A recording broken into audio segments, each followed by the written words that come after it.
This would all start with Michael Myers. Michael Myers was, well, he was a scary child. He did dumb things, ended up in the asylum, and eventually broke out, but he was defeated and lost it all. However, he would wake up in a new land, even more powerful than he was before, and as he looked around, he would see that his mask fused to his face, and that his clothes became part of his skin, and now he had sharp-like claws instead of a knife. As he continued to walk around, he would see this world, and he would be shocked, but then he would learn something. He was in hell. It made sense, but that didn't bother him at all. He only cared about one thing and one thing only, carnage, and it was time for him to bring it to the world. As Michael Myers would start to walk around, he would find imps. These imps would fight back, of course. They wouldn't go down without a fight. They would fight pretty ferociously, but it didn't matter. Michael Myers was even more powerful than here. And it's debatable if he had teleportation powers or not, but in this, we'll say he does, and he was even more durable. In fact, he had a healing factor, and his bones were almost like titanium, as it was hard to pierce. As the imps fought, they were no match, and Michael Myers would get rid of them, but he was just testing himself, starting out with the weak and easy prey, and slowly starting to move his way up, until he came after sinners. As Michael Myers hunted down these sinners, eventually he would find one that was quite interesting. He was a snake who would use egg boys and machines to do his bidding. As he was preparing to get his airship ready, suddenly he would hear footsteps. As he looked behind him, it was Michael Myers. "Egg boys, deal with them!" As they shot a rocket launcher at him, he just managed to heal, as he teleported behind him and grabbed him and started to throw him onto the floor. As Sir Pentious would fight with his might, he would use many techniques and weapons on him, but it didn't work, as he simply kept walking closer and closer and closer, as he got more and more scared. But suddenly he heard a voice behind him. It was Vox. "So you're him, huh? It seems like you're pretty strong. How would you like to work for us and get paid?" As he started to walk towards me, he said, "Come on, you don't want to fight me. I'll pay you to destroy people, and I'll give you a nice house and a place to live. Don't you want that?" Michael Myers stopped. After all, he's never really taken on an overlord before. He doesn't really care about much. He doesn't care about having a place to live or anything like that. He just wants carnage for the sake of carnage. However, if he took on an overlord now, there's a chance he could lose, especially Vox. Since he's been following him, he probably has a plan to beat him. As Michael Myers would say, "Fine, I'll stay with you. Deal." As he shook hands with Vox, he made a deal to become the Vees assassin. As Vox would give him a house and a place to go. He would go after people who didn't pay their debts to the Vees and other people. Basically, this was just to make sure Michael Myers was in line, because they all knew he was powerful, and they heard stories, and they wanted to see how powerful, and they also wondered if they could use him to eventually take over hell, to make sure that he was on their side. As they had mixed opinions on this, one day, Michael Myers would walk into the studio with Val in it. Val would say, "Cut, I'm filming, go to Vox, I don't know where he is." As suddenly, he would throw down, well, the person he destroyed, as then he simply stood there and said, "Job done." As he walked off, his angel started to shake in fear. As some of the people even started to leave the studio, Val would say, "You can't ruin my work like that. I was in the middle of filming." "Filming, huh? I don't understand why people would ever watch that. Why people would ever get pleasure from that. The only thing I understand is destruction." As then he just walked off with a cold, chilling voice. As everyone in the studio could see how he didn't care about Val. That was shocking. Someone works for him that's not scared of him. Val would be furious, and he would bring this up during the next meeting. As they would be having a meeting, Val would say, "We need to stop this."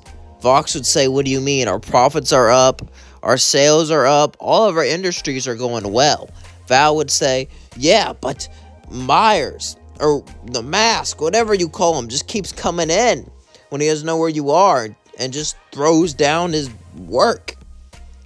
As Vox would say, "And? That's pretty scary, man. That'll keep your people in line.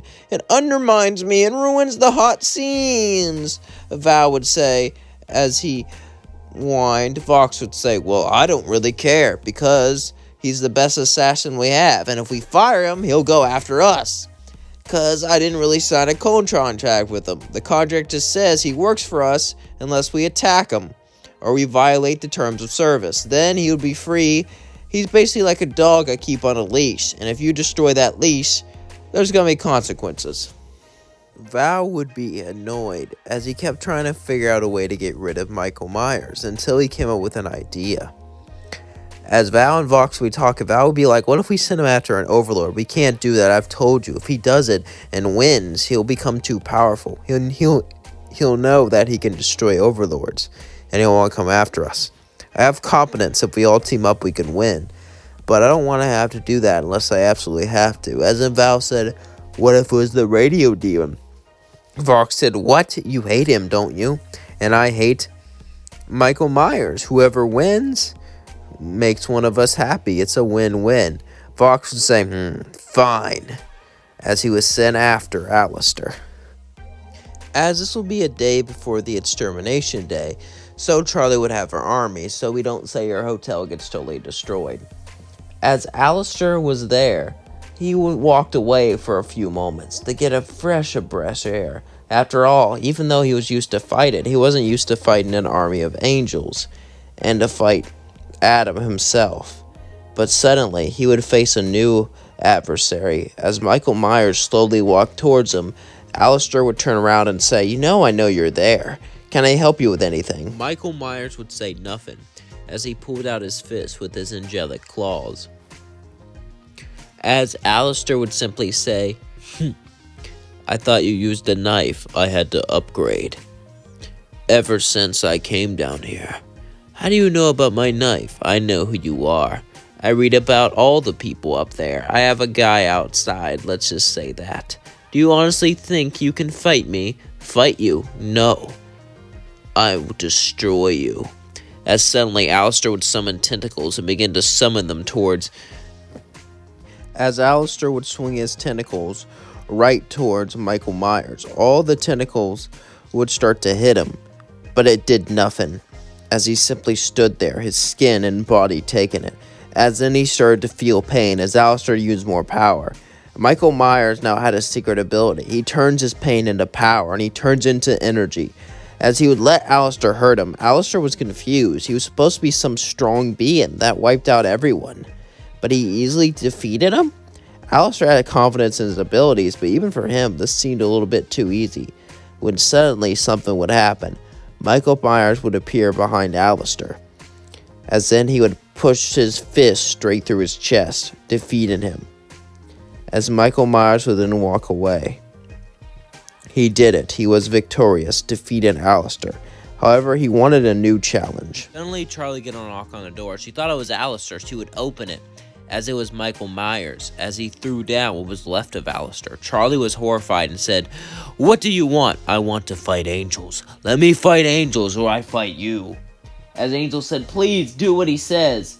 As Michael Myers began to look around, Charlie reluctantly agreed, as they were on their side. Eventually, we cut to Adam, who came down with an angelic army. As Adam flew down with the angels, they began to torch everything, as there was no force field stopping them. However, as the battle continued, Charlie would use unique strategies. She would hide in the sewers and come up and attack them from below. As suddenly, someone would teleport behind Adam, as he would feel sharp pain in his back. He'd be able to move out the way right as it grazed him, making a tiny cut. As he looked, as the battle continued, Adam would start to fly and strike Michael Myers. He could teleport in midair and grab him real quick and hit him with an attack, but the attacks were close, and Adam was actually starting to do damage with his angelic powers, as Michael Myers relied on an angelic weapon. As each one got hurt more and more until they hit each other with their final attack, as both of them struck each other down. As Michael Myers fell on the floor, erased, so did Adam. It seems like they fought each other to destruction.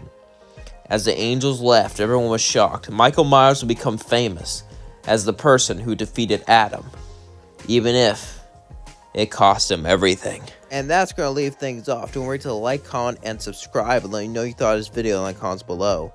I really enjoyed making it. I hope you enjoyed watching it. Definitely an interesting video. I'm not going to lie, I haven't really seen the movie. I kind of had to Google what happened and try to look up a video explaining what happened. So yeah, but yeah, I hope I did the character justice, and Michael Myers, from looking at the videos and what people explain, he doesn't have a lot of powers. He's not like Jason, you know? I mean, he's stronger than an average person, and he definitely has some pretty cool feats, but, like, he's not, like, insane, you know? He doesn't grow huge and take on Manhattan like Jason does, or go into outer space like Jason does. Jason does a lot of crazy stuff. Oh my god, there's so many Friday the 13th movies. There's just, oh my. Just insanity is what it is. Anyway, but Myers is definitely interesting. Jason actually has a reason to be bad. Myers is evil for the sake of being evil. That's why people like him. That's why he's scary. Because there's bad people in the world, you know? He's scary because there's no reason for him to be evil. There's no reason for him to be like, hey, he's not like Dr. Doofenshmirtz. Honestly, Dr. Doofenshmirtz has, like, he should be the most evil person in the world, considering his backstory, how messed up it is. But the fact that he's really nice and became a hero at the end of the story, I love Dr. Doofenshmirtz. He's my favorite villain. You cannot tell me otherwise. Dr. Doofenshmirtz, Evil Incorporated. It wouldn't get a lot of views, but if it would, I would love to do what if Dr. Doofenshmirtz was in this universe. That would crack me up. I love Dr. Doofenshmirtz. I love him a lot. Maybe I'll do that when Phineas and Ferb come back, because it's coming back. When it does, maybe I'll post that. Would you guys want to see that? Let me know in the comments. Anyway, what was I getting to? Alright, Michael Myers doesn't have a reason to be evil. He's just evil for the sake of being evil. And that's what's scary about him. That's what's cool about him, you know? That's what's unique about him. He's just evil. You know? He's not some alien that needs, or some third-dimensional being that needs people to feed. He's not some evil, creepy doll. He's just a person that's plain evil. And that's cool, and it's realistic, and it's scary. Anyway, who's your favorite horror villain? Let me know in the comments below. Love you all so much. Thank you for watching. Thank you for subscribing. Thank you for being here for me. I couldn't do it without an audience like you. Peace out.